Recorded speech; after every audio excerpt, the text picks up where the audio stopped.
This is an emergency alert system message. The following message is transmitted at the request of federal authorities, in coordination with TSEL Corporation. Authorities are currently searching for a person of interest identified as Noxer_80, also known as Lovecake.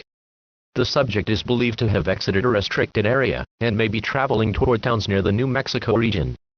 Specialized response teams are actively attempting to locate and contain the individual. Description of subject.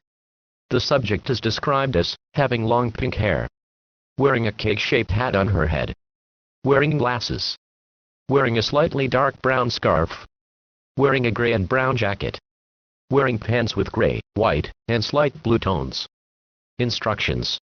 If you encounter an individual matching this description, do not approach the subject. Do not attempt to interact with the subject. Maintain a safe distance at all times. Report the sighting immediately to local authorities. Advisory. The subject may appear calm and non-threatening. However, for your safety, do not engage under any circumstances. Response teams are continuing search operations at this time. Further updates will be provided as more information becomes available. Air.